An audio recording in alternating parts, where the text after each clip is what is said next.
For 14 years, the Players Choir has delivered one of the most highly anticipated musical performances during the biggest weekend in sports, the annual Super Bowl weekend.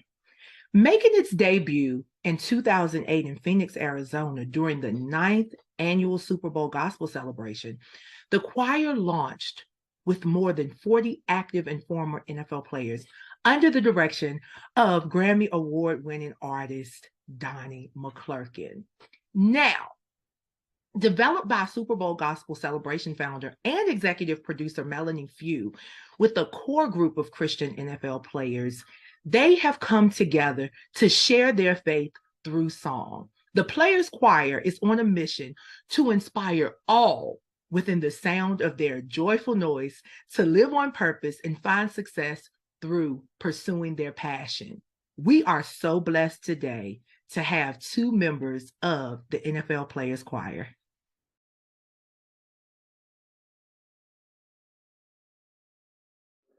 The NFL Players Choir is the first and only of its kind in the world. In 2011, the Trumpet Awards, performing at the Pentagon and so many other places. So let's talk about what happens when faith and football meet. Today, we have Tully Banta-Cain, former New England Patriots player, and Cam Newton, a former Atlanta Falcon. And they are here to talk about the journey to harmony and in unison. Hi, guys. Hey, hey. Hey. So we're going to start with you, Tully. Just give us a brief introduction about who you are and how long you've been singing. Okay, well, yeah, my name is Tully Banta-Cain. I'm from the Bay Area in California. And I've been singing pretty much all my life. My father was a lead singer of a band, and just inherently, I became a singer as well when he used to bring me on stage. So it's been a part of my life since the beginning. All right. And what about you, Cam? Similar walks. I'm from a small town in South Carolina. I've been singing in the church all my life, singing on different groups, and all throughout college, and look at me now. So it's Absolutely. good. Now, what small town in South Carolina, if I may ask? Ooh, okay. I'll call you bluff. It's Wallace, South Carolina. Okay. And I asked because I have family in Darlington and Florence. So when people say You right small up the town, street. You're right up the street. I started to say Florence because I knew Wallace is so small, but look at it. see Darlington, that? that's right All up the right. street. Where two or three are gathered. That's right. You're my neighbor. My Yes. granddaddy from Bishopville. Oh, so See? we're really amongst family here, and really and truly, let's just go there because South Carolina birthed quartet music. I don't care Come what on. no one says. South Carolina birthed quartet music, and to hear you guys sing, it's just like y'all taking me all the way back. The Canton Spirituals, the Oh my God, Barnes that's family. my favorite. That's my favorite group, Camp Spirituals. Come on now. Absolutely. Wow. So Sugar. let's go back, right? Let's just go back to the beginning, right? What was it like transitioning from the discipline of conditioning for football and then preparing for the same conditioning to be able to sing and really do the things that you guys are doing now? Yeah, it's very similar. I think everybody knows practice makes perfect, but really it's perfect practice makes perfect. And in our whole life, when we've been playing football, we've been getting repetitions to get the things right that needs to get right. So it goes hand in hand with music. Before you go on stage, you got to have your notes ready. You got to have your dance steps ready. Everything's got to be up to par. So it really works hand to hand. And I love the fact that you guys spend a lot of time, not just practicing the music. You spend a lot of time in prayer and preparation. And that's what I noticed, in looking at the different videos. The huddle, The huddle when you're going on the field is so similar to the huddle when you guys are coming together and saying those prayers so that you're ready to go. And so I think it's important, guys, that as we talk to these spectacular gentlemen, that we highlight their lifelong service, not just as athletes, but as anointed voices for the greater being. All right, so Cam, let's come down to you for a little bit and let's talk a little bit about this players choir. How did it all kind of come together? Okay, now in my eyes, there's different walks with the choir, right? I mean, we just been a walking piece of evolution and progress, right? So, Super Bowl gospel celebration, the choir pretty much had the roots start from that, uh, and we went on to do more performance style shows. And look at us, we made it to AGT. So and we Yeah. had a long road to get to where we are right now. And let's just talk about that. I mean, two fan favorite performances. Bill Withers, Lean on Me, and y'all tore it up on Justin Timberlake's Can't Stop the Feeling. And I love the renditions. I Uh, mean, I feel the jazz, I feel the soul, I feel the gospel. It's like when I look at each choir member, mhm. you can almost tell where they are on their journey and what that relationship looks like. And I love it because you don't find that every day, and the vulnerability and Yeah, camaraderie amongst men. yeah. So I'm just excited. You were talking about the discipline we had when we played ball and the preparation that we put into it. With this choir, it's the same thing. How much work are you willing to put into it? Are you, I mean, we have some of the best coaches, directors you can even ask for. If we're willing to listen to them, we have the great Myron Butler, Marcus Williams, um, the AGT staff, they were great. And what we need to do is just be willing to take in what they give us and then see if we can put out a good product. Amazing, amazing. One of the highlights for me from you guys is you in 2020, the choir performed This Little Light of Mine for the American Cancer Society's Share the Light virtual event. And I mean, y'all did a great job. And then like I said, it's the renditions for me. It's just the renditions. Coming from an old school traditional Baptist church, when I hear a spin on any hymn or spiritual, it gets real. But Tully, tell us a little bit about some of the other, charitable organizations that you guys have worked with, and then some of the benefit just for the choir.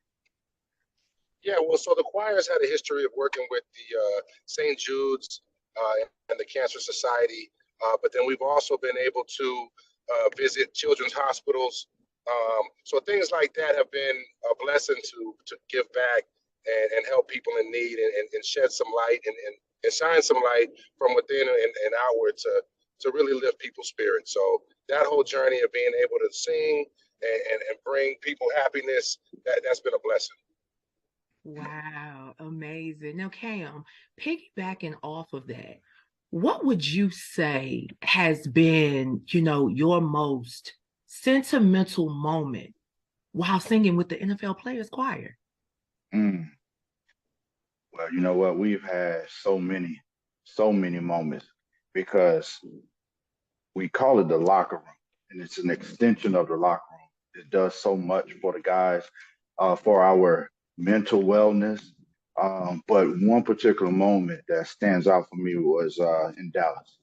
We went to the Children's Hospital, and kids were able to ask us questions, and for us to be able to have a Q&A with them and to see some of the parents' reactions to that and to watch the emotions on the kids' faces like that will never, ever leave me. So that was great. That was a great moment there. Out of the mouths of babes. And guys, if you're just checking in, we are so blessed. We are so blessed to be speaking with two of the many NFL players, choir members. And I think it's so important that we highlight the journey.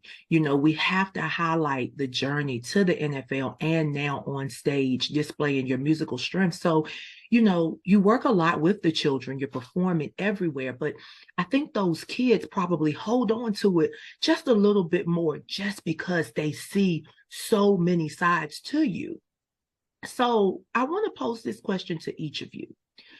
Looking back at your journey to the NFL and now on stage, you know, with your musical talents and gifts, what lesson or lessons would you want future generations to know?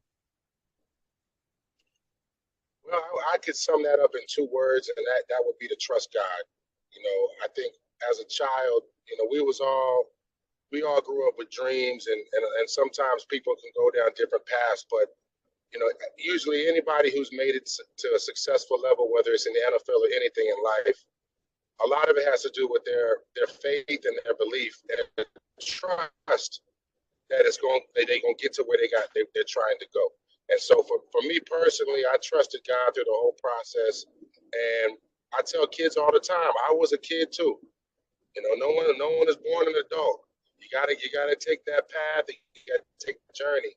But I was saying that I was gonna get there. It happened.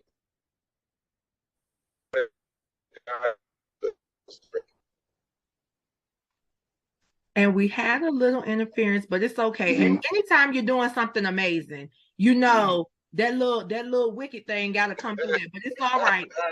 We got there though. We got there. You know, Tully said, "Babies, y'all have to trust God. You have to put your faith in Him and not in man, because man is fallible, and so He is not." Amazing. What about you, Cam? What lesson would you want for future generations to know? Well, I'm a firm believer in taking an optimistic approach, believing that I can do something versus thinking about what can go wrong.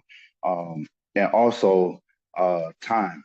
Time heals. Time heals, and you got to give yourself time. Okay, so don't beat yourself up while you're in the process. So give yourself some time and trust in God, and things will work in your favor. Great, great. So, what are you guys working on right now? Because little birdie told me that y'all got something brewing today. Yeah, we actually are performing at the Joe Andretti Foundation event at Gillette Stadium in New England, Foxborough, and that's to support the Cancer Society. And Joe was, you know, he had an experience with cancer as well as his wife. He was one of my teammates, so when he saw us on America's Got Talent, he reached out to me and asked us if we could perform at his annual event, and we were able to put a group together of some of the guys, and we have been working and rehearsing, getting ready for the show tonight. I tell you, you guys have really been riding high. And I mean, I still, when I think about you on America's Got Talent, it's just like, it was amazing for you to just be able to go on cue. I was just like, okay, and it just came together. And I was thinking to myself, okay, how many times did they have to go through this? Because, you know, growing up, as you guys did, and singing in the quiet church, you remember either you got scolded or you got your hands hit. I don't care if you weren't playing the piano, you had to get it right. And you sang that thing over and over and over until you could get it right. So I'm sure you guys experienced that with the choir as well. So 2023 is fastly approaching.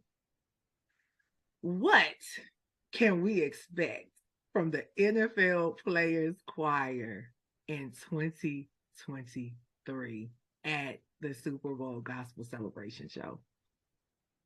Wow. We're expecting fireworks. All right. We hope we get to put on a show like no other, like we've never been able to do. You know, we always have a great time, and hopefully we can continue to bring some good fun energy on the stage and show people, hey, God is working through us while we're up there. Absolutely. And so as we approach, the holiday seasons, definitely want to have some fun with you guys as well as, as we're talking about the NFL Players Choir. So I'll come to you, Tully. Is there a dish? Is there a favorite dish that is just the go-to in your family? Hmm. Well, yeah, I mean, there's a couple different go-tos, but my personal favorite of those go-tos is the shepherd's pie. I'm a big fan of shepherd's pie for any occasion, but definitely around the holidays. It's one of those things that just you keep it in the refrigerator after you're done with it, and it's my meal for the rest of the week. So I would say that's definitely a household favorite. Absolutely. And what are you most thankful for in this season? I'm definitely most thankful for my life, my health, my family, my children, and the opportunities that have been coming in this year, especially with this players choir. Great, great, great. All right, Cam. So, with you, is there a dish that is your go-to for Thanksgiving or Christmas? Well, this is gonna sound like out of the ballpark, but I have to take it back to my roots, okay? So for Thanksgiving, my mama put some extra attention on those chitlins. Yay! I was waiting for it. Some chitlins. I mean, she got a whole process that she does, and she just so proud of them things because she know I'm about to come and eat them up. Oh, Chitlins and yes. rice. And then Woo! she put a little hog maw in there. You know what? I think she just sticks with the chitlins, but she Oh, might. You know what? Because put some I'm maw never in there. I'm never around during the process. You see, I just get the reward. I All don't right. have to smell it. I don't have to see it. Now, no, And what are yeah. you most thankful for in this season? Well, you know what? I'm thankful for life. I'm thankful for health. I'm thankful for strength. I'm thankful for family. I'm thankful for opportunities. I'm thankful for this choir. Thankful for just the ability to get out there and do work. So, yeah, just living in thanks right now.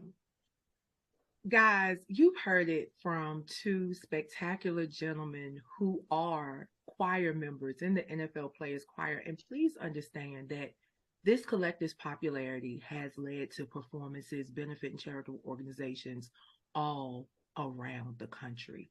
They uplift audiences with their songs of praise, and they also have a little fun with funk and soul. And so, if you're not supporting, get down, get funky, and support the NFL Players Choir.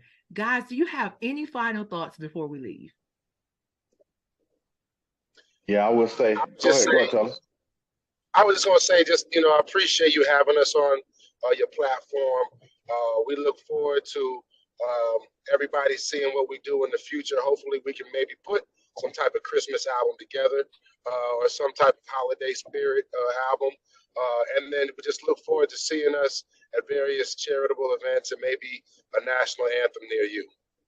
Absolutely. I was waiting for one of y'all to hit that Silent Night by the Temptations because it's not Hey. quite Christmas until you hear that in my mind. You gotta hear that. That's when it's Christmas. And what about you, Cam? Any final thoughts? Well, just look for us. Look for us, hopefully in a city near you. Thank you for allowing us to come on here and talk about what we do. And yeah, so we just expecting a lot more opportunities and look for us. Absolutely. So, guys, listen, all of my fellow media affiliates and colleagues, the NFL Players Choir, they are here. They are there. They are everywhere. And so, prayerfully, they will be back to Atlanta soon. Hopefully, we can get them back out here soon so they can really do their thing. And hopefully, they can produce the Christmas album here in Atlanta so we can really be in there and see what's going on. But it's coming. And really? It's coming. I will say, follow us. Follow us too on all social media platforms at Players Choir. At Follow us. Players Choir, guys. Follow them. They are the NFL Players Choir. They are amazing. They are disciplined. They are poised. And guess what, baby? They believe in purpose over popularity. It's your girl, Lily Mae. And remember, we're always here to bring you joy, jewels, and justice. Have a great day, ladies and gentlemen.